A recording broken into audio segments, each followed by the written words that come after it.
Hey, Juventini, welcome back to the All Juve Cast channel where it's all Juve all the time. And it is Juventus match day. All right, we've got Juventus, we've got Sassuolo in the Coppa Italia ready to go today. We've got all the news leading up to this one that we're going to tackle and have some fun discussing. And then we're going to get into the probable lineups and see what we're going to be dealing with. I got Francisco, I got Omer. Guys, you ready to do this or what?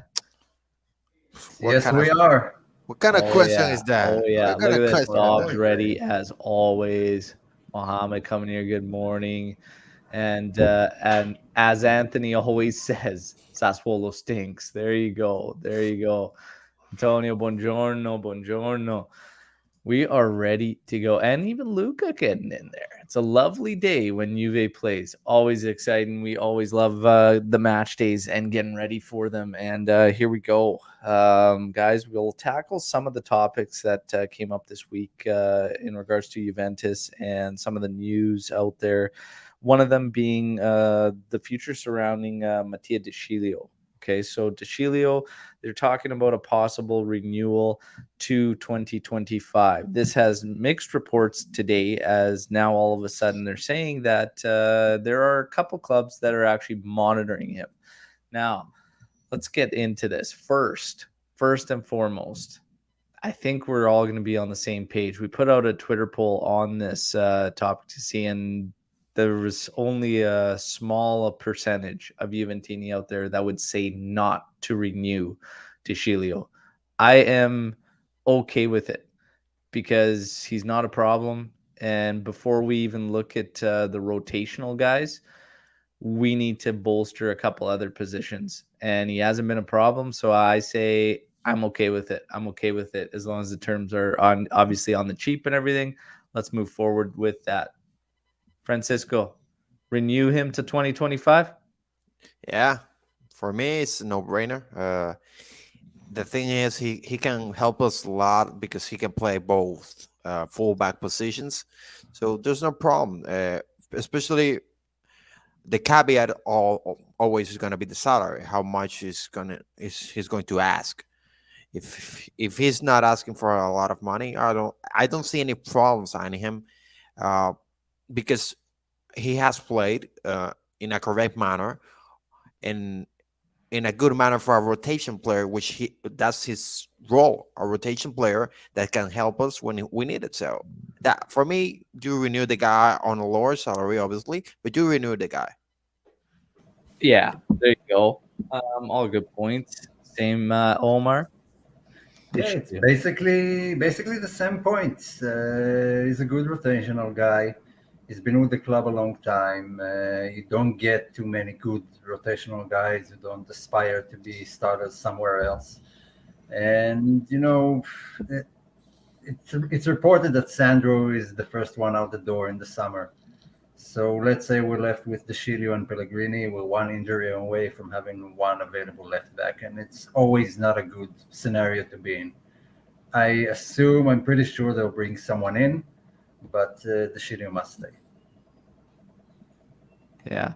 My question becomes because I haven't seen a good explanation other than potentially one. What would be an argument to not extend DeShilio's contract in this time? Well, Mm. there can be two. One is financially. If he asks for a higher salary than what he already has, then it's a problem and we have to think about it. The other one is just, a bit lingering on the past, remembering how bad he was and then projecting it onto this season and this squad.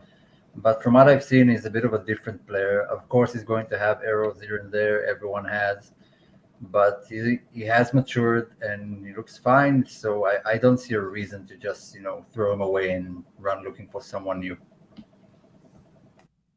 There you go. Francisco, what do you think?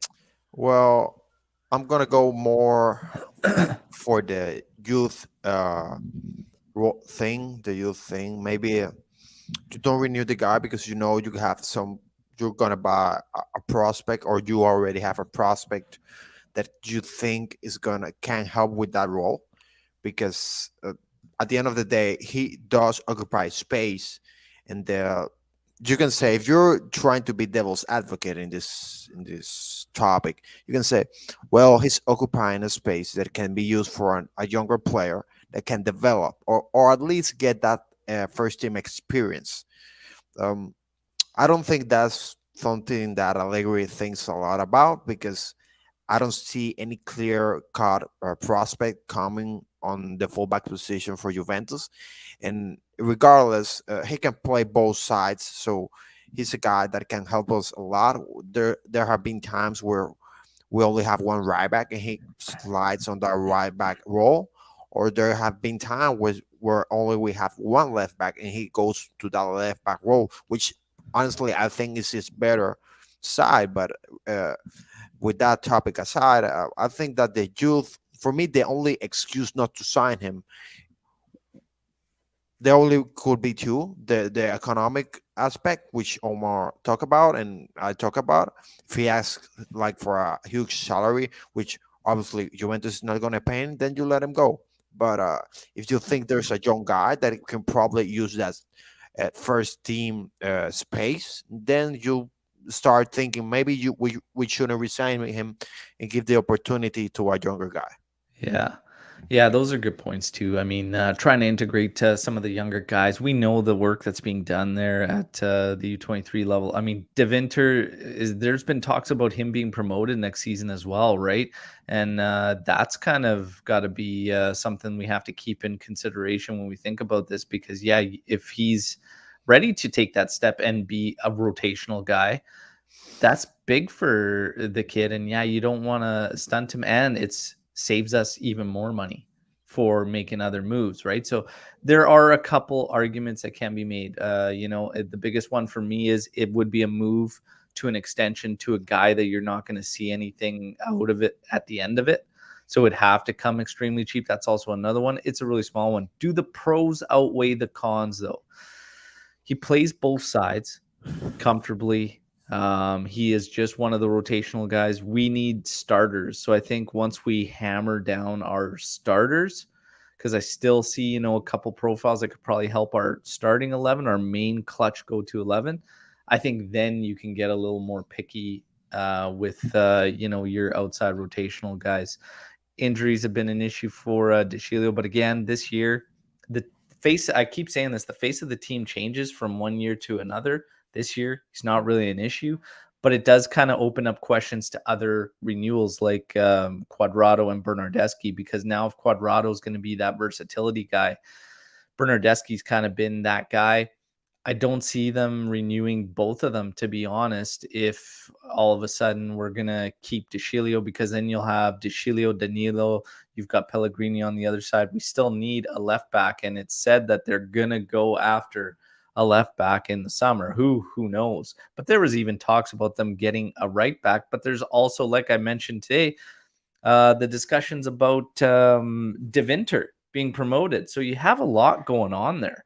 And it's going to be interesting to see what they do. But for me, if De Sciglio gets re-signed, whatever, not a big issue. But again, there are some talks to be there for De Winter and young guys just getting their opportunities.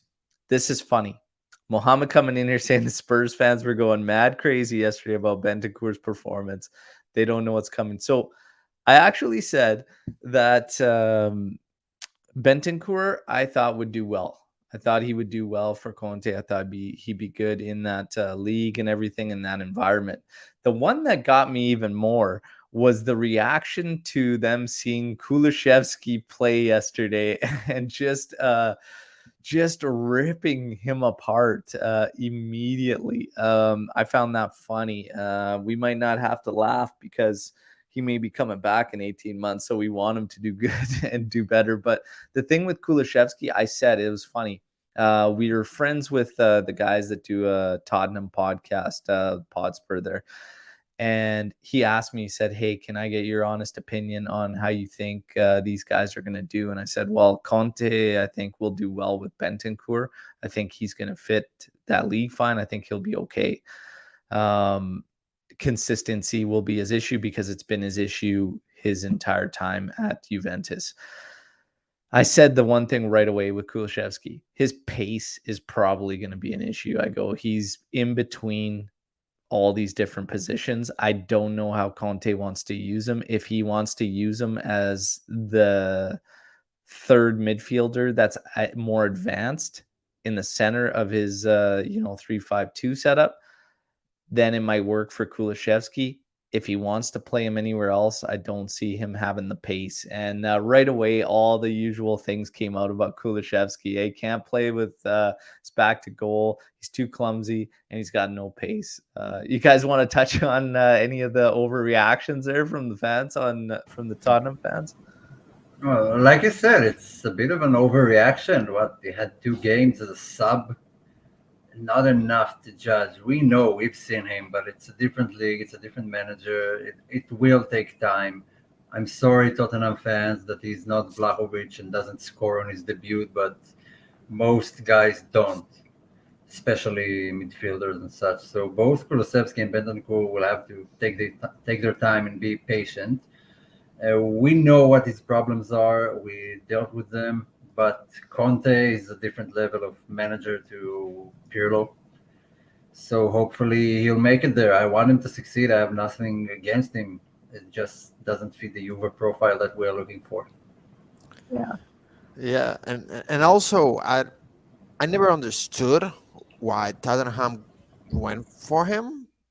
Well, other than the Paratici thing, obviously, but he's not a Conte type of player in the manner that he doesn't fit the positions that Conte uses, which are midfielders, clear-cut midfielders, and strikers. He doesn't use those wing type wingers, not wing backs, but wingers. Oh, true wingers, yeah. True wingers. He doesn't use them.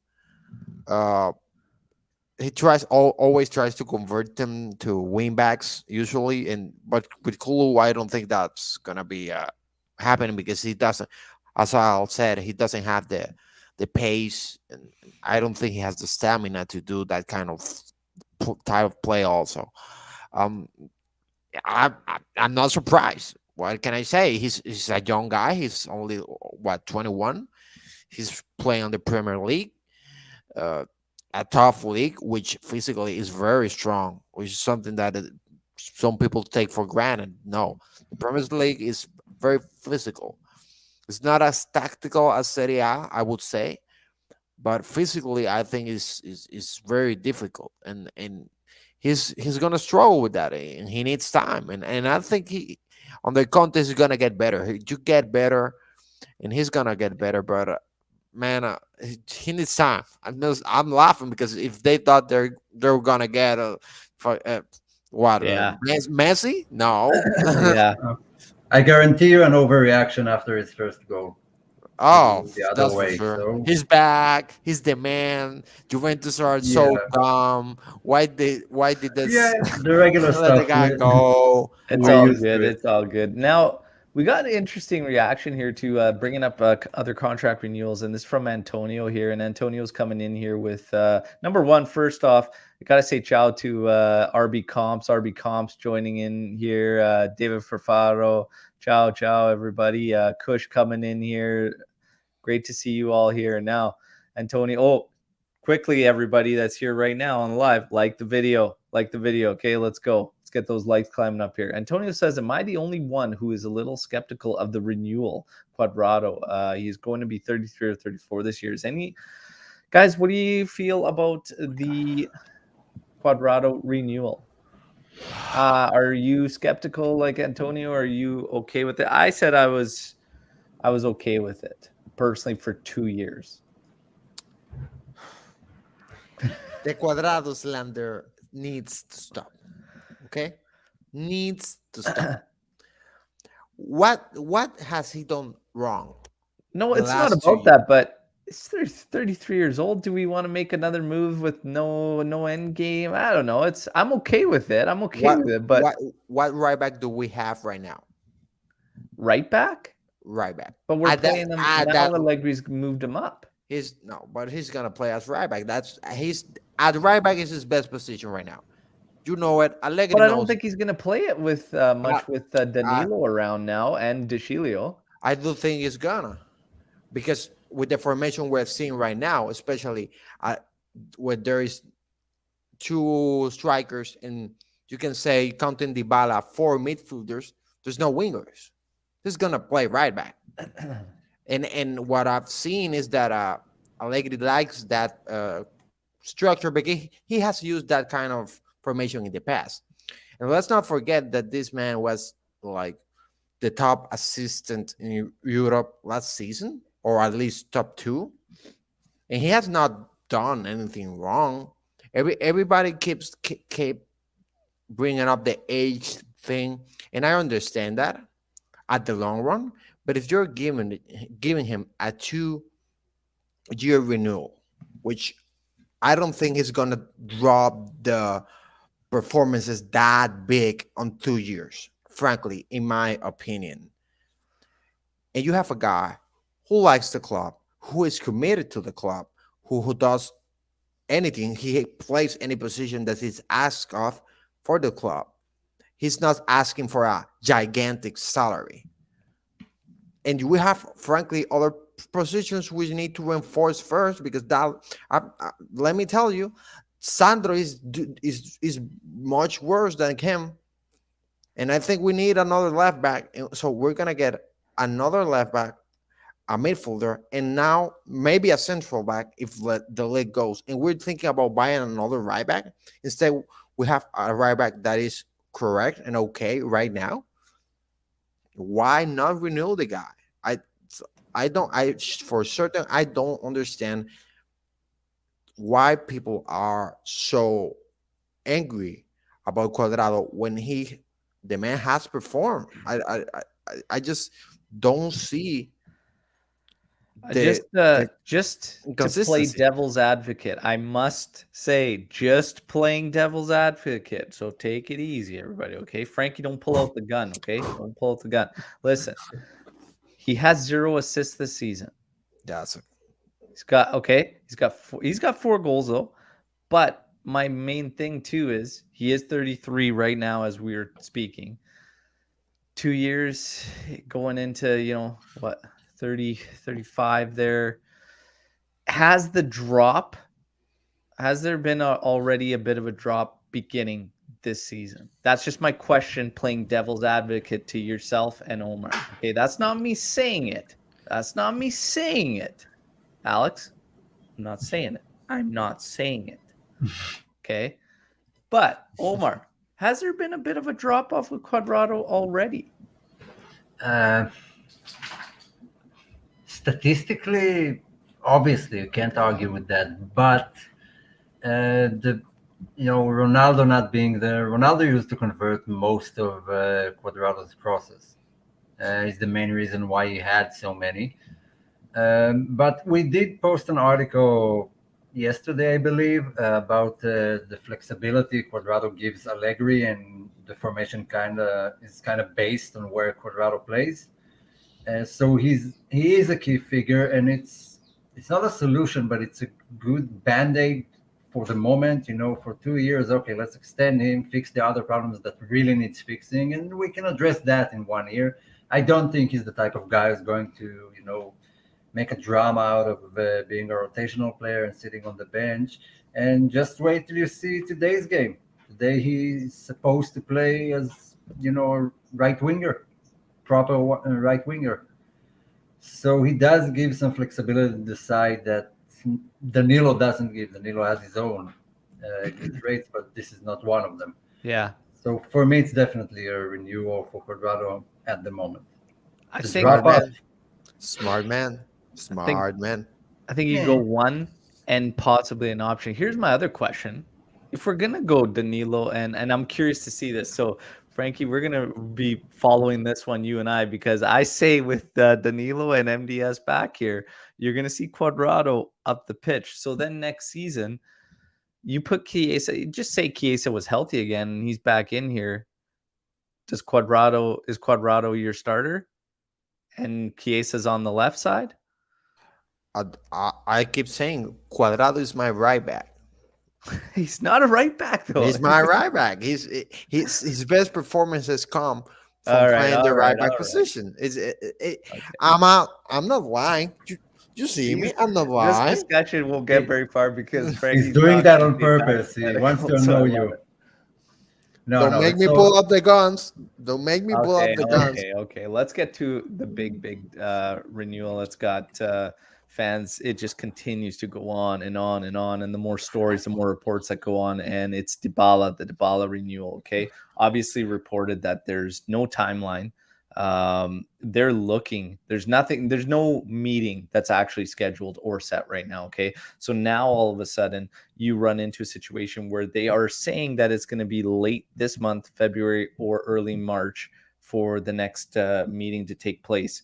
I guess my question is just, how do you guys feel about this thing? So I've got like some mixed feelings, and I find myself going all over the place in my thoughts in terms of this renewal thing and just this game, because a part of me, we talked about how confident we were feeling, I think a couple shows ago, in Dybala re-signing, and I was 90% confident.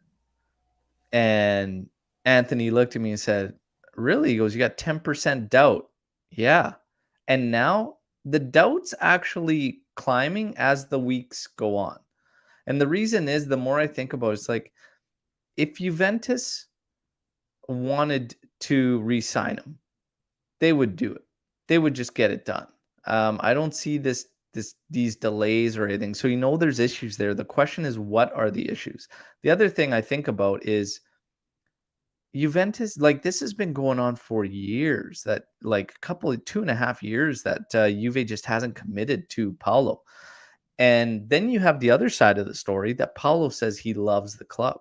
He's got this love for the club. So if all of this is true and Max comes back and this is his focal point of the project and Paulo loves the club and whatnot, why on earth? Like, this is just crazy. Even if we're talking about a difference of 1 million, like 2 million, like the numbers don't even make sense to keep this thing ongoing for so long.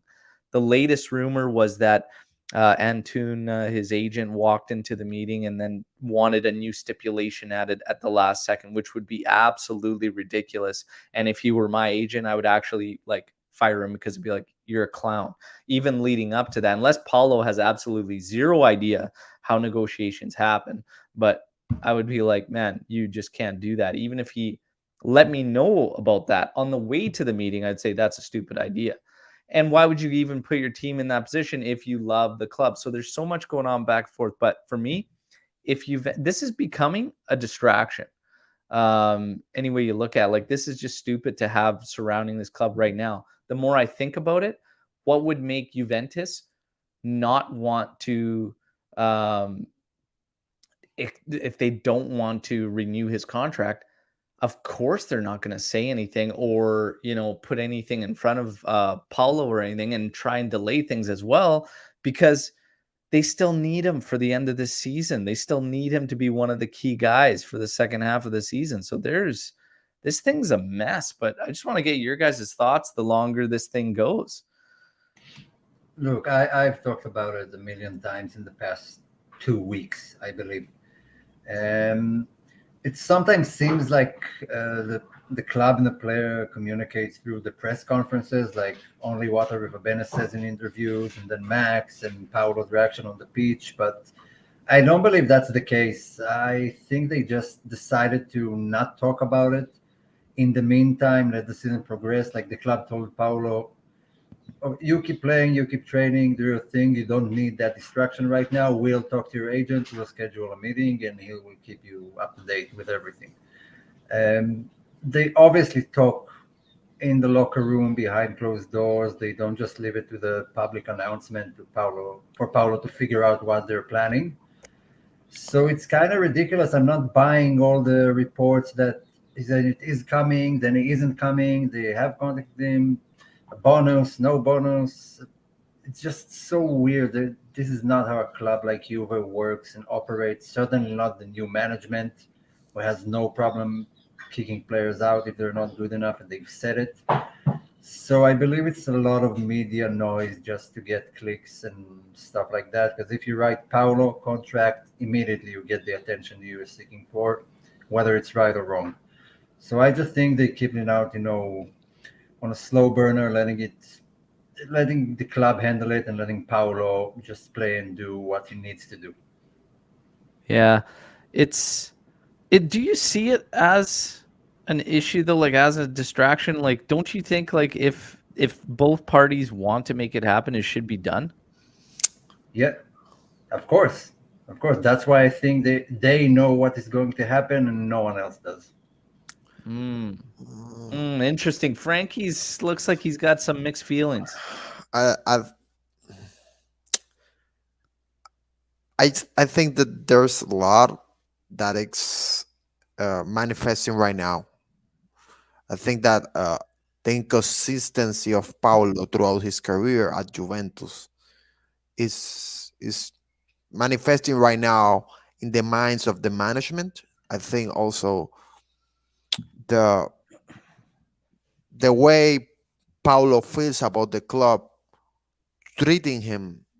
Uh, Many times we've seen that management has shown that they don't trust Paulo 100% because he hasn't performed consistently to the level that is expected, especially for the demands of salary he's asking for.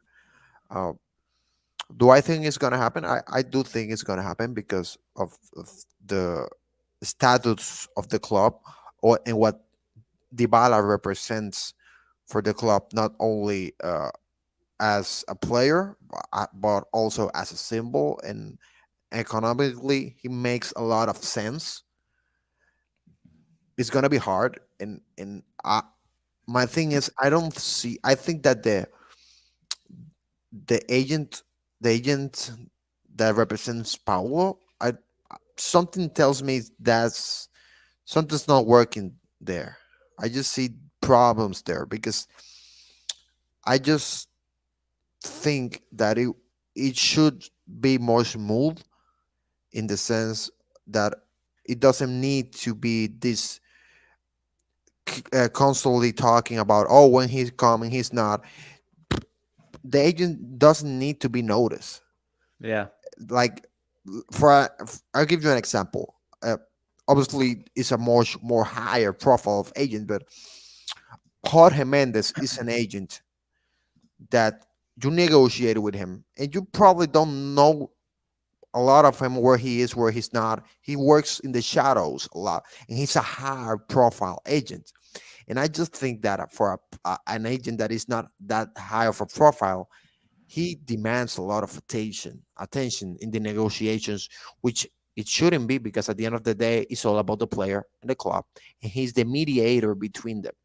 That's the thing that I see. The problem that I see is that the agents and the club are not probably Yeah. matching as good as it should be. Yeah. And I think those are all the signs we could say. Like, I mean, everybody knows there's something going on there. There's an issue there. What and who and or who is that issue? Because all this stuff coming out, like Arriva Bene's words too, and just everything that unfolded, like there's something there. And that's why I say this is a problem. Like you got to figure it out. But if Juve didn't want to sign him, they would never be able to lead on, because we still need this guy and need him to perform in the matches that he's playing throughout the season. So it's going to be really, really interesting. But can Juventus afford to let him walk, in your own personal opinions? Frankie, can Juve afford to let him walk? No, not at this No. stage. Omar, can they afford to let him walk? Always, always. There's no player who can walk and can be replaced. I love Paulo. I want him to stay our best player in the last decade, statistically and in my personal opinion.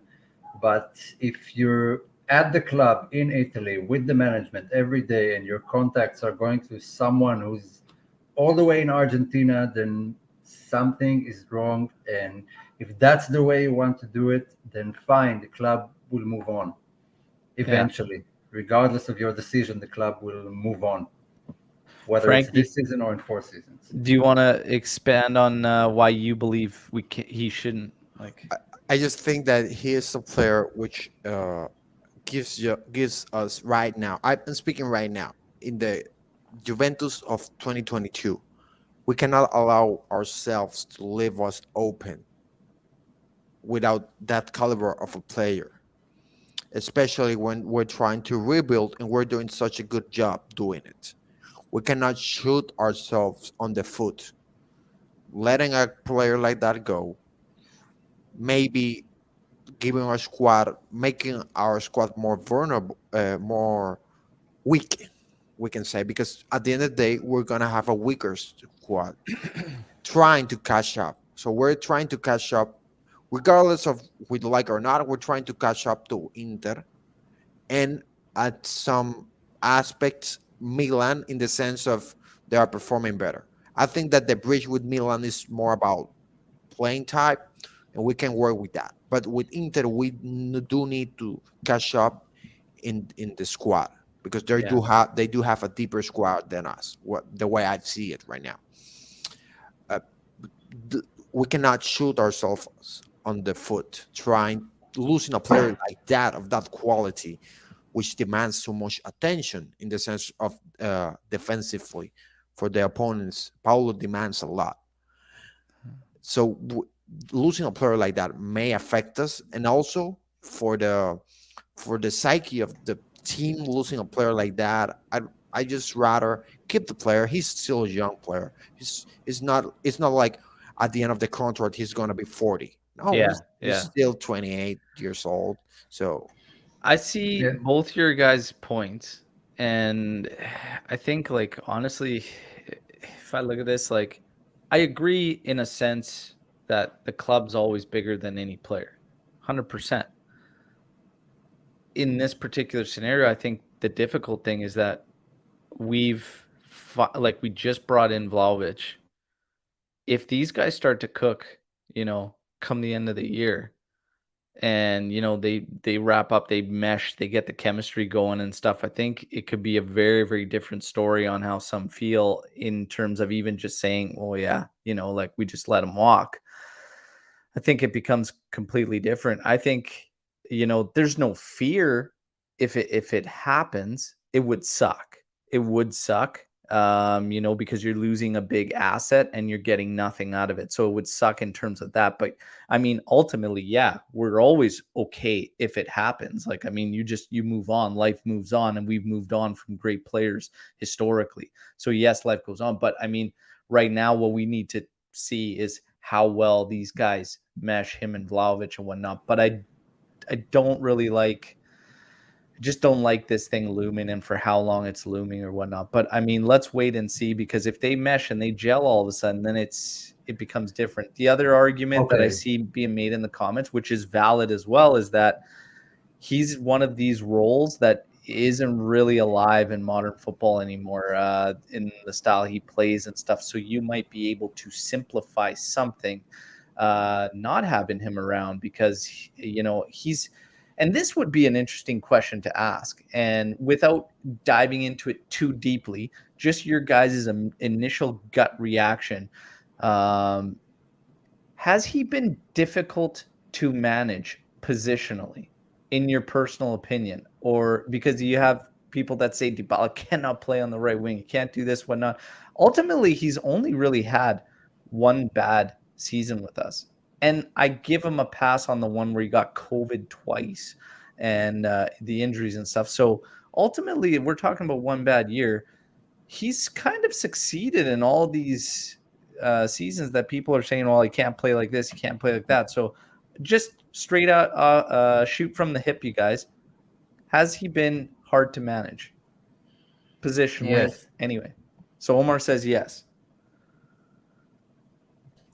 positionally, yes, but we also need to take into consideration that you can say, yeah, it's a position which is not existing in football right now. It's not.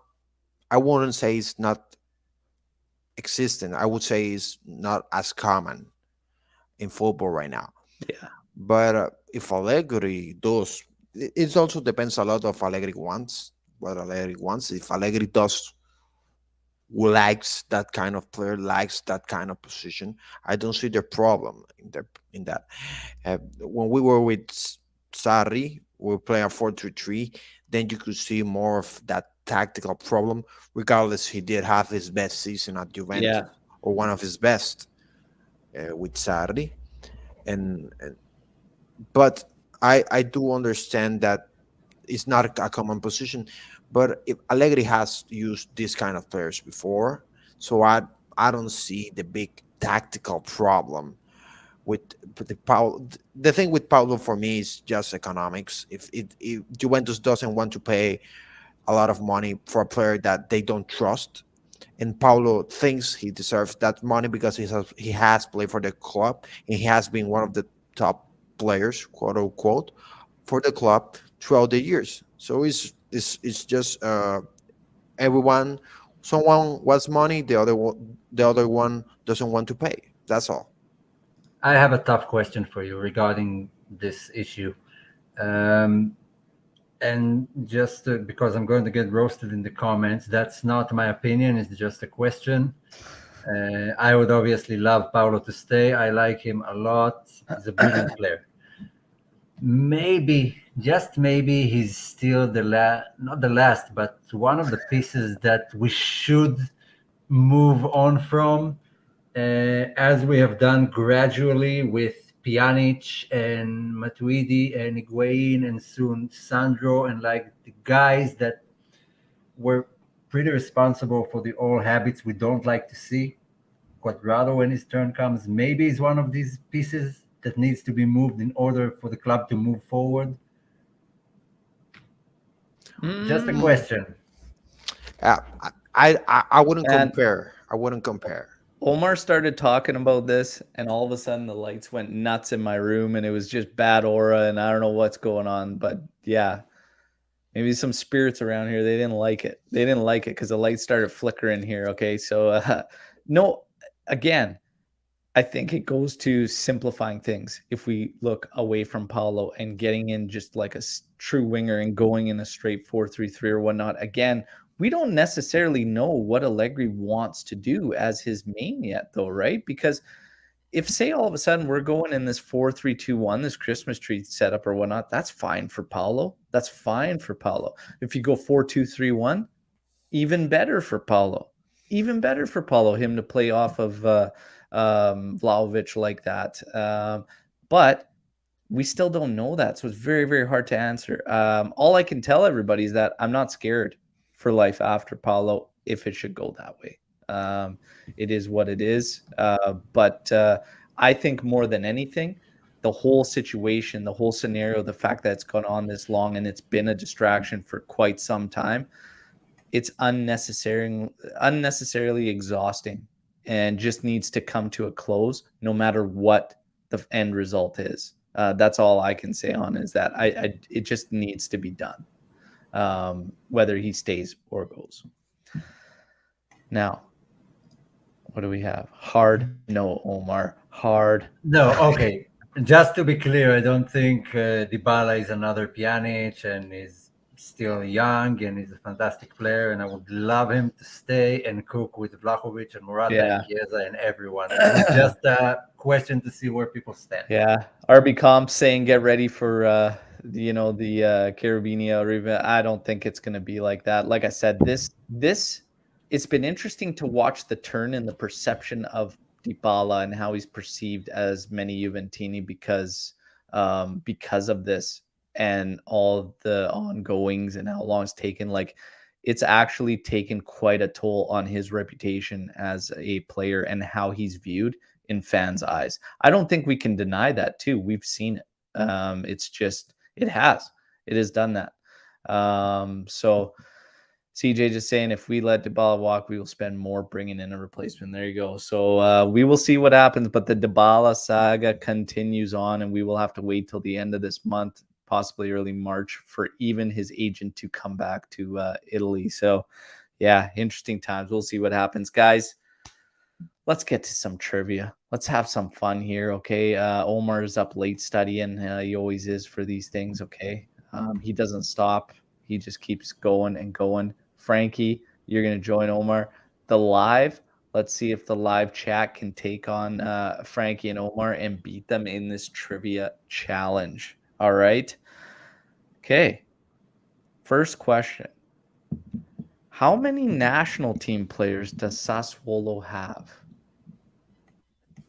Like all nationalities, not just Yes. Italian. Yes. Oh, Okay, let's see. Ja Youssef, we're just hitting the trivia challenge, and we'll see if the live can take on Frankie and Omar. How many national team players does Sassuolo have? I'll go 15. 15 from Frankie. I'll go Don't copy me. 9. 9 from Omar. Youssef says 2. No. No, Berardi, Scamacca, Raspadori are already Already. Yeah. starting from 3, only in Italy. The live seems to be struggling here. Not a lot of guesses coming out of the live, so we might have to just go. You guys might get an easy pass on this one because Youssef's the only guest for the live. Oh, RB Comps dropping in an 8. Delgado with a 10. Frankie said 15. I'll go 15. Omar said 9. Delgado takes it for the live team as it was 11. They have 11 national team players. He So did he that. snuck in there. That's not fair. He just went one more. That's cheating. Delgado That's just snuck in definitely there. cheating. Like Juve snuck in there for Gatti. Okay, so there you go. He just snuck in there with that one. 1 point for the live chat. How many does Juventus have? Oh, all of them. Almost everyone. No, not all of them. Right now, because remember Rugani and De Sciglio are international right now. Hey, put the gun down. Put the gun down, buddy. Kenny, Arthur, everyone, Vlahovic, Dybala, Morata. Hey, we need a guess, not a list. Come on. Wait. Let's I'm throw some going through numbers them. out here. I can go with 20 at least. And if we start talking about this, the younger I'll teams, go with 19. 19 from. I'm not including Zule because he's not a regular with although he plays for Argentina. From King Isa, 15 from RB. I'll go 20 from Kush. I'll go 20. 20 from Francisco. Omar said 19. Yeah, 17. If you take away Perin, Rugani, De Sciglio. 17. They are internationals. They were. 17. What? Look, it's a tough question because some players were called up when they were way younger.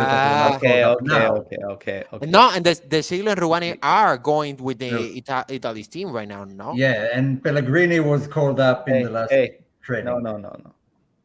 17. They nailed it, you guys. Done. No stipulations, no nothing. Okay, they got it on the head. Who has more foreigners, Sassuolo or Juventus? Yeah, Sassuolo. Sassuolo.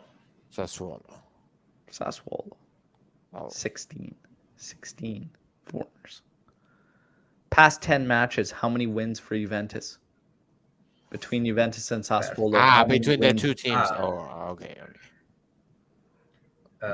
Past 10 matches. I'll say 8 wins for Juventus. 8 wins from Frankie. Yeah, I remember. Don't copy me. No, we lost one this season. We had like a 2 the season before. Sorry, we had a 3-3. Okay, I'll go with 7. That's what I remember. No, 6. Final answer. Right. Final answer from Omar, 6. We have Kush coming in here with 8 Juve wins. We got to see if anybody else can fire in there. We've got King Isa with 7 for Juventus. Frankie, what did you say? 8. 8? 8. It's 7. Oh! Omar was literally on it and changed it to 6 as his final answer. The King won, right? The King. No, I remember the 3 we lost. I figured there was a draw somewhere. No, don't change it now. No, it's too late. It's too late. Between us, I'm leading. I'm leading on all fronts. Omar mentioned that Juventus obviously dropped the match this season earlier to them. Who scored the winner in that game? Oh, what's his name? He has a Brazilian name. What about what? And in the last loss, I didn't understand. Yeah, in our last match. Yeah, the winning goal. What's his name? Oh, I don't remember his name. Yeah, Man, yes. King Isa on fire today. 2 answers on point. So, King Isa, who scored the winner in the last meeting between these two clubs? What's his name? Some Rodriguez, Oliveira, something. I'm Rivera, actually. So, Something South American. I can't remember his name. Hernandez. Was It wasn't no. Rasmus. Luca, you're lost, man. Can I look at their roster and tell you who that is? First answer. The minute I'll say his name, I'll know it's him. The lives Come on already now, got it. everybody. I'm not looking at the live. The lives already got it. Yeah. I'm not gonna say, but Do you guys want to just take a stab? Take a stab. No, it's someone I don't. No, because I already saw it on the chat. You said it, and I was like, "Oh, did they?" And I already saw it. So Lopez. I told you it was a South American name. Who scored Juve's goal? Oh, versus Sassuolo. Who was in that 2-1 loss? Who scored Juve's goal? McKenny? No. Omer saying McKenny. Frankie? Morata, wasn't it? Morata? Let's get the lives in here. This is your chance to take a stab at it live. We've got a McKenny guess. We've got a Morata guess. I'm not sure about that McKenny guess. Big Mac. Wes, Big Mac, Chiesa. It was Wes, Fede, Morata. It was Big Mac. Big Mac. Weston McKenny. Yes. So Omar bringing 1 point to you guys. Okay, so thank you, Omar. There you go. His back hurts from carrying us. Oh yeah. That was honestly, that was the last question. You guys got rumbled pretty good there in this one today. It wasn't as bad. I've seen worse. I've seen you guys got beat down. Like last time, the last time it was bad. It was really, really bad. Like really, last time was awful. Okay. It wasn't that bad, but the live chat was mostly King Isa. They should King Isa nailed 2 right on the head. King Isa is very fast on Google. So that was good. That was good. Yeah. Well, faster than you guys, I wouldn't be able to know. So, no. Okay, here we go. Coppa Italia, Juventus, Sassuolo, ready to go. We've seen a couple different variations of the probable lineup. It was very, very strange reportings that saying Kyle George was going to start, and then all of a sudden, I guess, taken back that he's not going to be starting. He's going to be on the bench. The latest probable lineup, I think this one coming from Giovanni Albanese, there was Perin in goal, De Sciglio, Bonucci making his return. Perfect to do it in a Coppa Italia too. So that's good news. Same thing that Danilo did when he came back, jumped in the Coppa Italia match. So perfect for that. De Sciglio, Bonucci, De Ligt, Sandro on the left, according to Giovanni Albanese. But I think it's probably going to be Pellegrini. I believe it's going to be Pellegrini, but he has Sandro in there. The midfield, Zakaria, Arthur, and McKennie. So Zakaria, Arthur, McKennie. Hold on to that thought because we're going to get back to this. And then Cuadrado, Vlahovic, Morata up top. So, guys, immediate reactions on this projected lineup. The main question is, because at the back, I'm fine with it. If it ends up being Sandro, it is what it is. I would prefer Pellegrini get those minutes. What do you think of that midfield of Zakaria, Artur, and McKennie, if that's the 3-man midfield? I want to get your guys' thoughts on that midfield. I think it's pretty balanced.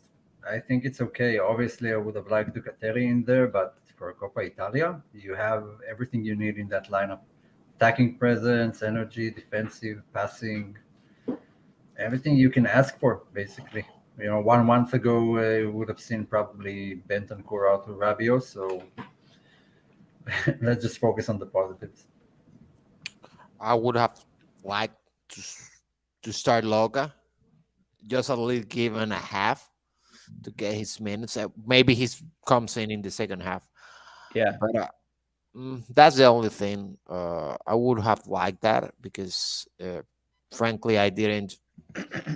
I don't want him to just go to that Atalanta game without playing before. Yeah. With Zakaria, I would like him to get some. I thought he was not going to play, and frankly, I think he's gonna be the first change in the midfield. I think Allegri is gonna put Rabiot in the second half in that position. But other than that, I don't see any. It's not a problem. It's just about preference. So yeah.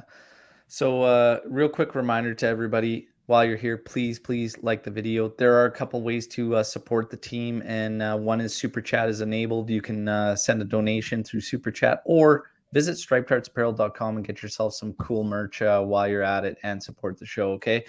So are you coming in here saying Locatelli has to play? He is well rested. So I agree. We should get him some minutes. I'm okay if he doesn't start, though. Like Frankie said, come in the second half. And I believe he will for Artur, or vice versa. I think Max will shift it to. We got to remember, in Max's press conference, I covered in a video on YouTube yesterday, he actually legitimately said now the options in the middle of the pitch are very, very difficult for him.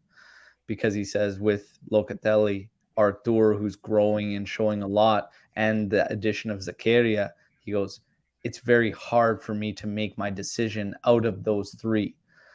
So that tells you, and to be honest, that might have been my midfield. That might have been my go-to midfield out of all those guys, is those three together. And then obviously whenever you want to change things up, put McKennie out there in one of those slots.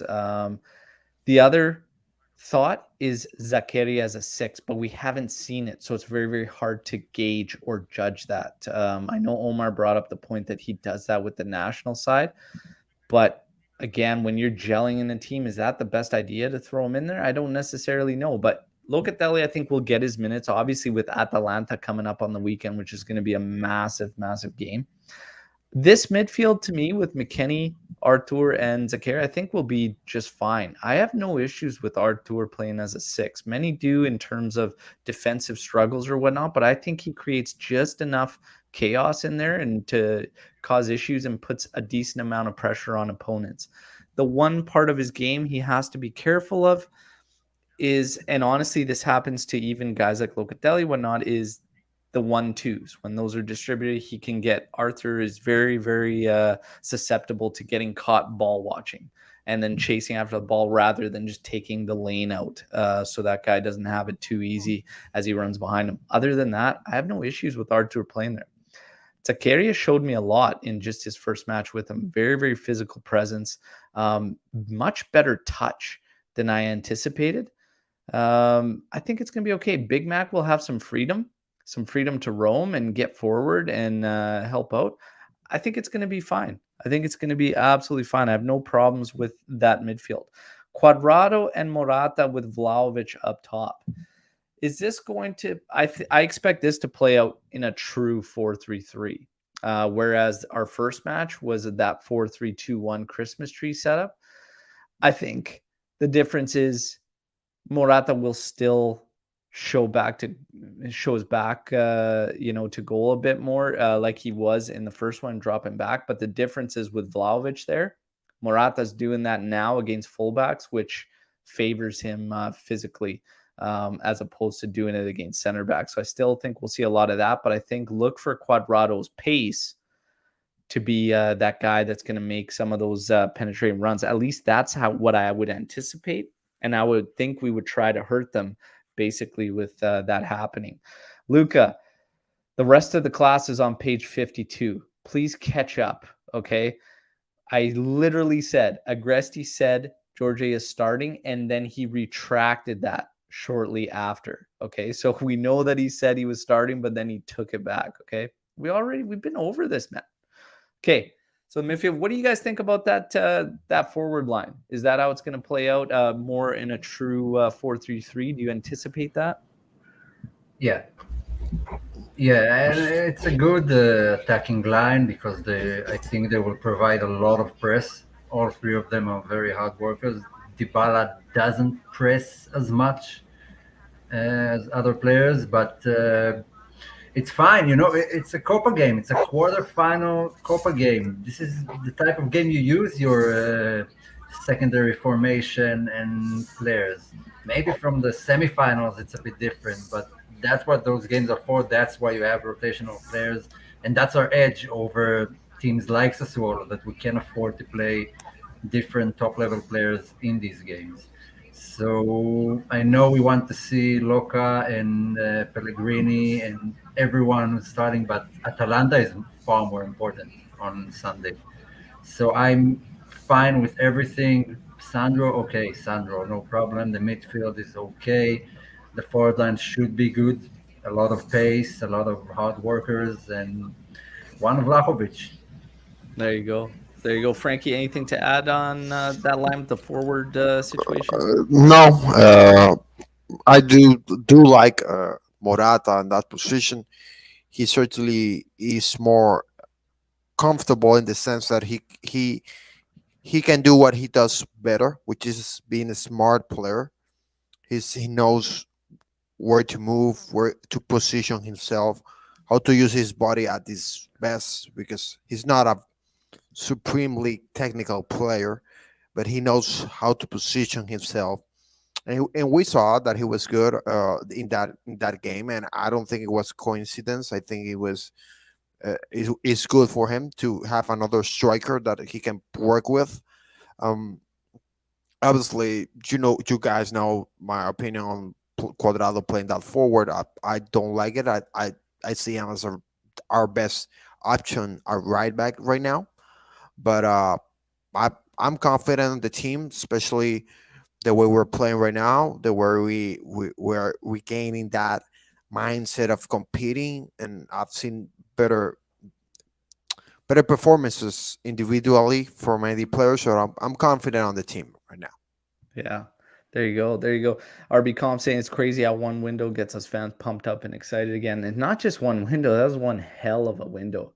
Fantastic, fantastic window. And those are two massive, massive additions. And they showed it in the first game. Vlahovic, especially, he is a beast. And he wasn't getting the calls in that first match for him there because, yeah, you potentially could add a pen too. So interesting stuff. So let's see what's coming in here. We've got 4-4-2 or 3-5-2 now that we have these midfield options. What are your thoughts?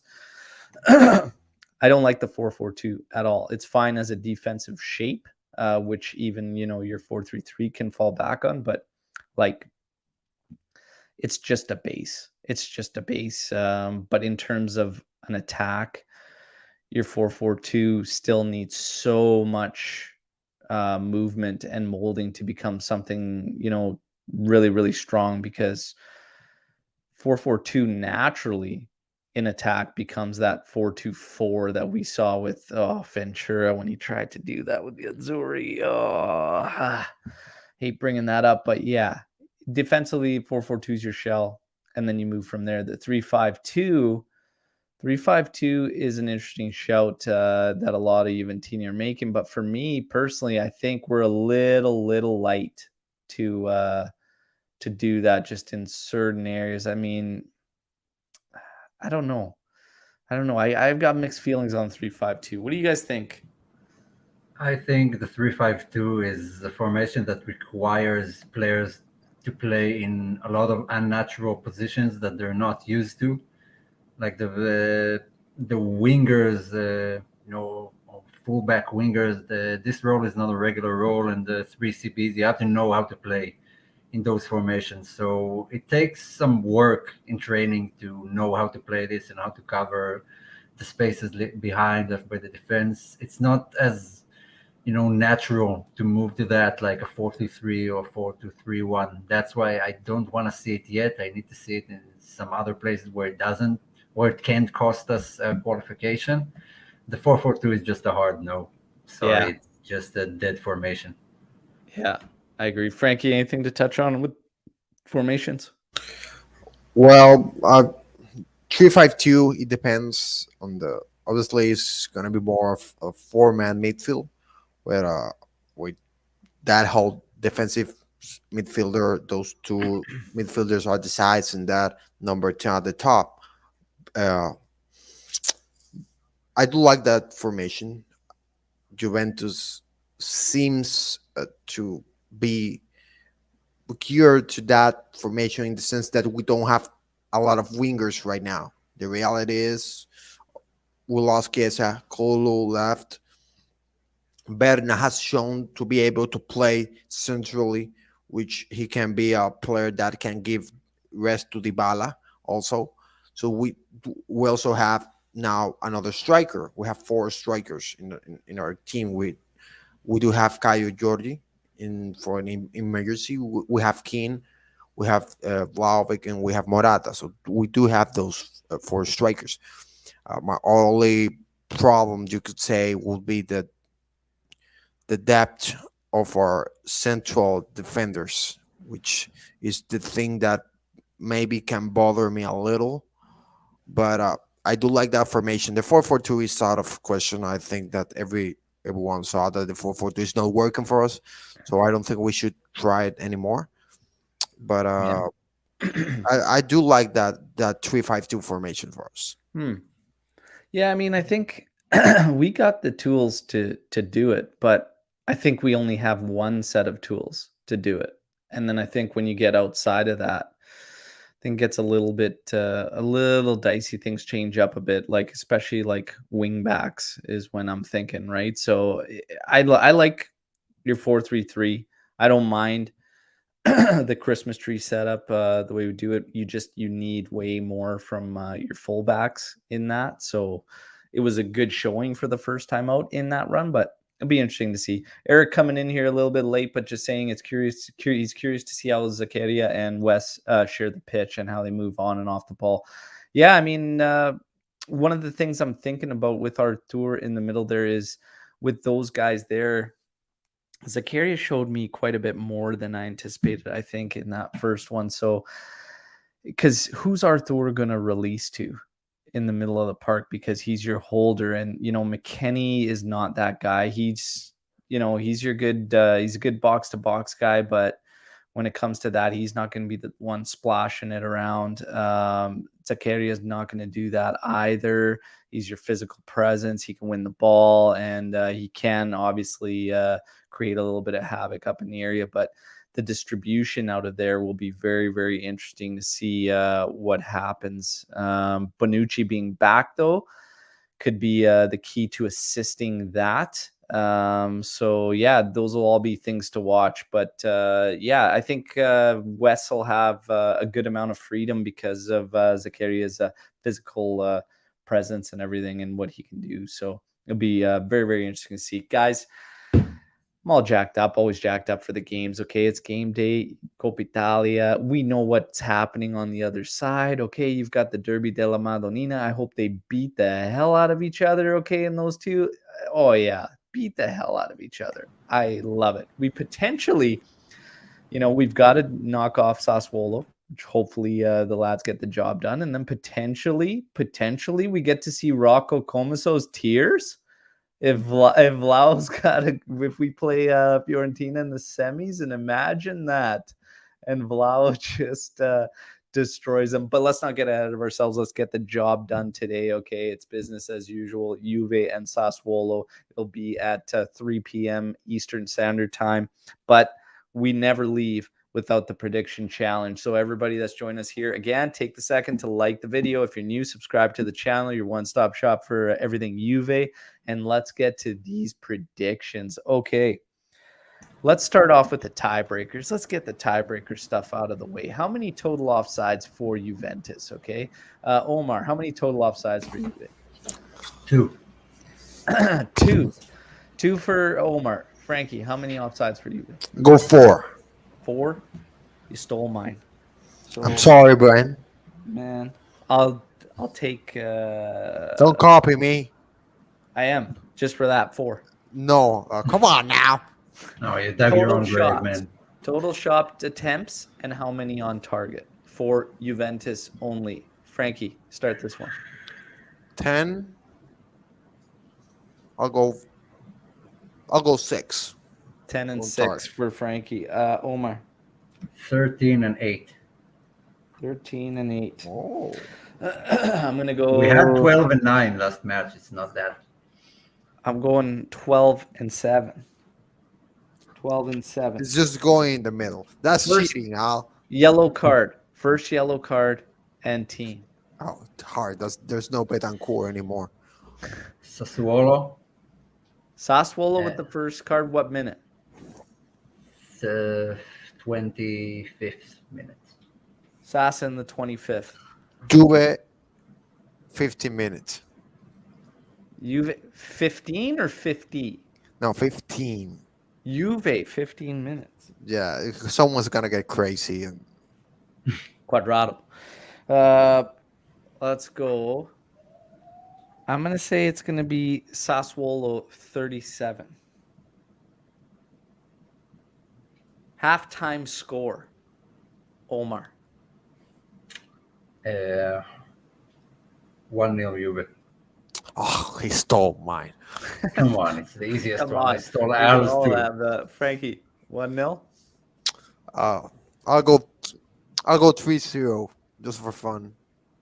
Jesus. If I get that right, I Listen, hope you're right. if You I get- get this one right, I'm gonna point the finger out all next podcast. I'm gonna I'm going be like two. this. 2-0. You're not going to get anything. 2-0 for Juve. Oh my god!